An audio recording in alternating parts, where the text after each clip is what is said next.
Yeah, man, y'all been asking me more about my prison stories and when I'm gonna do some more. So right here today, I'm pulling up on one of my partners, man, one of my good friends, man. After about 3.5 years in, I ended up in the same prison with him, and me and him been kicking and rocking it ever since. He just did 30 years, and he just came home. Yeah, I said that correctly, man. 30 years, man. He helped me get through a lot of that time, man. He a good friend of mine, so I want y'all. He gonna check in today. You know what I'm saying? Tell y'all the story, what he went down for, and how he coped with that. You know what I'm saying? We want y'all to like, share, comment, man. Please like and let us know what you want to hear more of. But we gonna get right into it today. Let them know your name, homie. Yeah, everybody call me from the neighborhood Huey, but most people know me by JR. But anyway, we just talking about prison life, far as how I cope with it and how I dealt with a lot of the young dudes and why I dealt with a lot of young dudes, because at the end of the day. So before not to cut you off, before you get into that, so what your charges was, and let them know how you ended up with the 30 years. How I ended up with the 30 years, it was called dry conspiracy back then. You know, they ain't never had to catch you in the commission of a felony or doing a lot of things. All they had to do was have word of mouth. You know, your homeboy could have caught a case in Tallahassee, and you could have had another homeboy caught a case in anywhere in the United States, and they called it like a gravy train. Oh, I know such and such. I know this person. I know that person that mentioned your name, and one thing leads to another. You know, I know it's hard to believe, but it is what it is. You know, it's definitely real. And a lot of dudes who still stuck back there with life sentences and are doing 60 years, they know what I'm talking about. And a lot of times, we don't believe this shit that is real like this here, but it is real. You know, ain't nobody looking for no glory or no talking about certified and all that there, because at the end of the day, you don't get no Purple Heart for the shit they give you. You know? You got to understand a lot of things. A lot of us, we have to reach back. What I mean by reach back,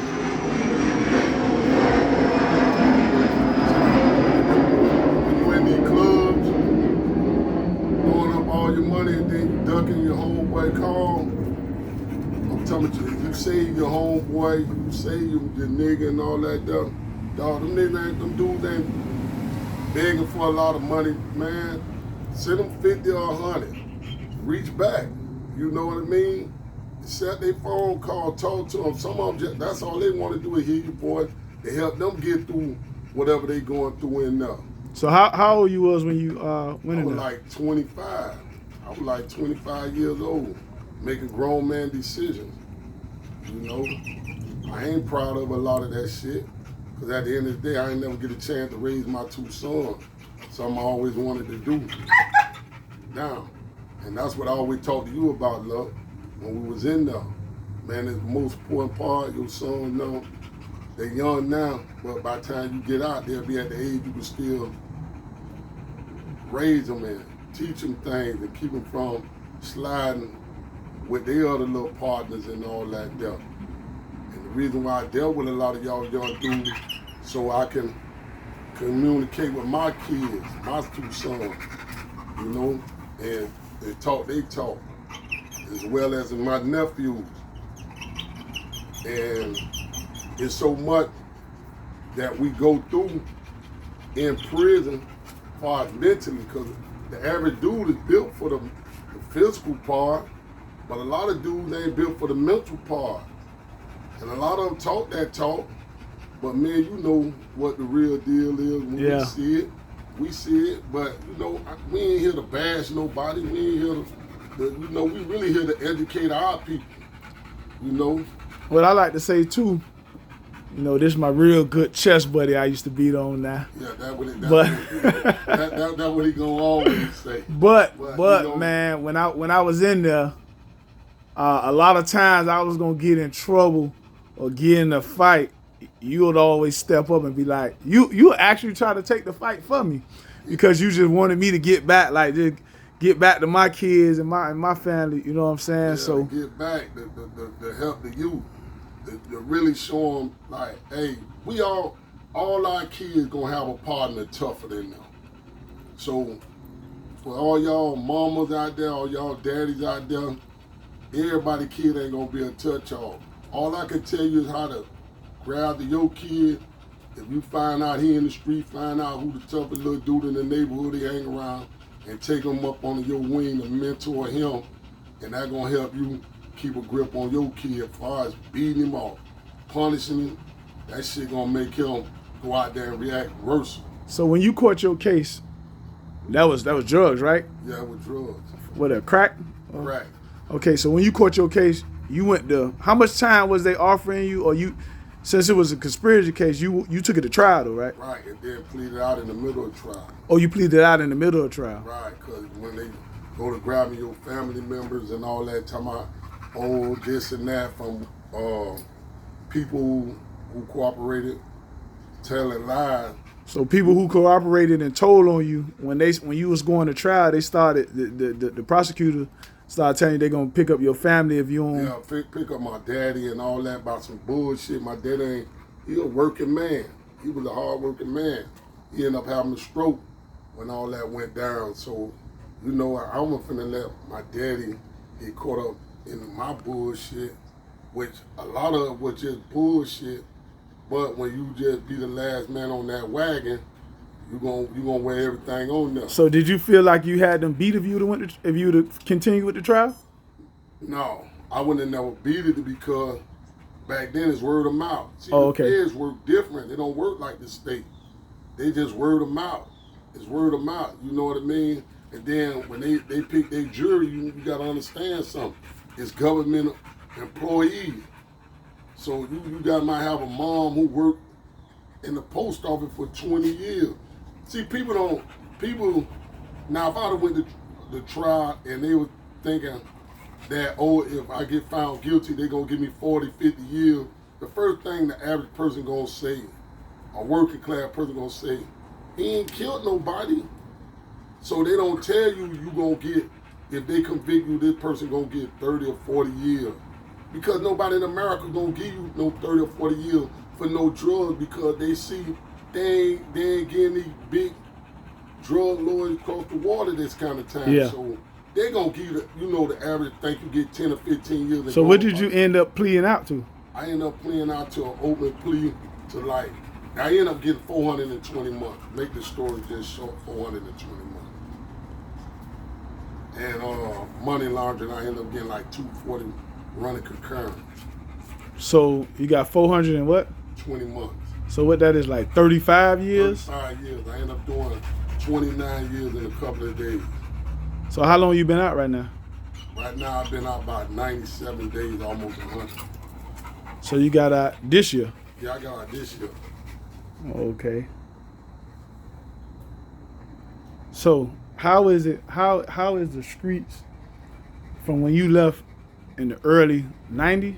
Right. 90, 91, 92, around that time. I left 93. 93 to 2022. How you adapting so far? What you seeing that's going on out here?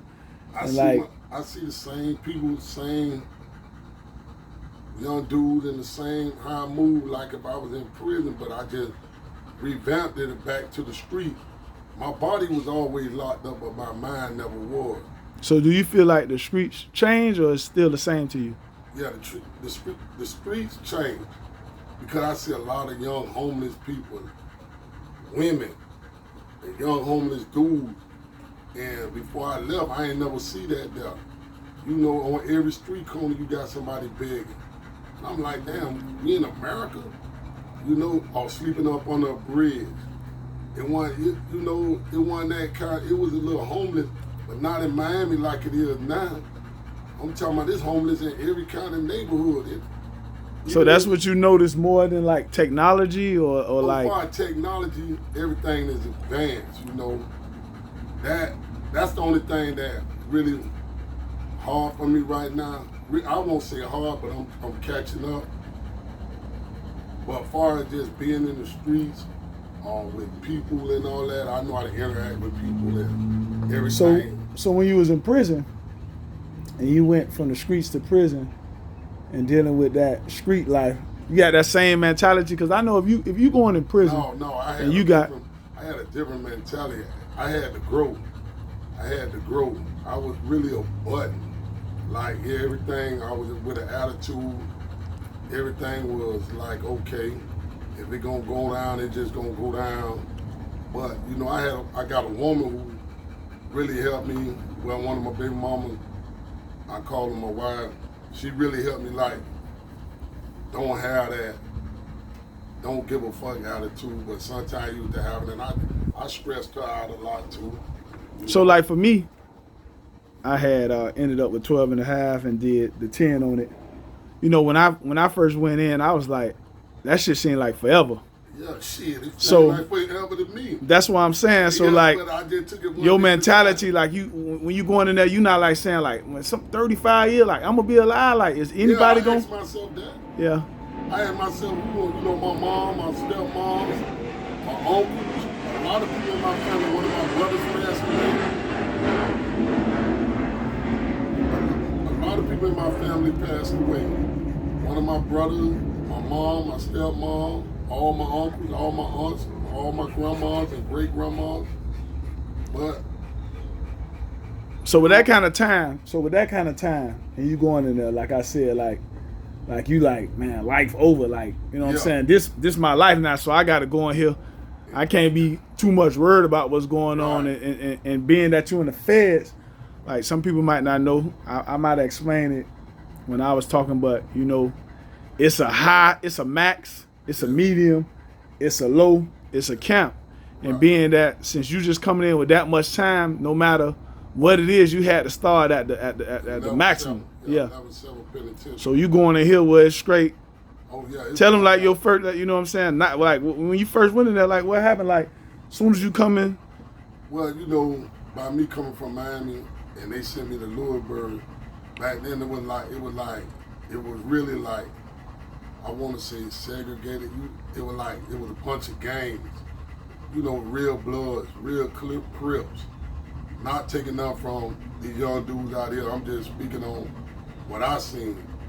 Latin Kings, GDs, Vice Lords. Hey man, it was going on so hard. You had Did you end up in the gang? Nah. I ain't end up in no gang, man. I had a gang of time. So I ain't had time to be following nobody or doing this or that, you know. You know, I looked at it as, hey man, I'm gonna do this how I wanna do it. Now, as far as me, I have respect for a lot of different gangs, you know, because they just like from the streets or what we from the streets, you know. So at the end of the day, ain't nobody never push up on me, and I ain't never looked to be trying to be in the gang. Only thing I can.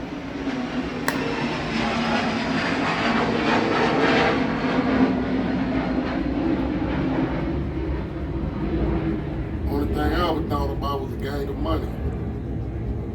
That's it. That's the only thing I ever thought about was a gang of money, dog. That's from my era. I don't knock these little shit. I tell you what, y'all scream that gang like it's just a free man's word, but they got something better than what they had for me when I was coming up, and all the little young dudes in my neighborhood, it was called that crack. Now they got that goddamn Rico, and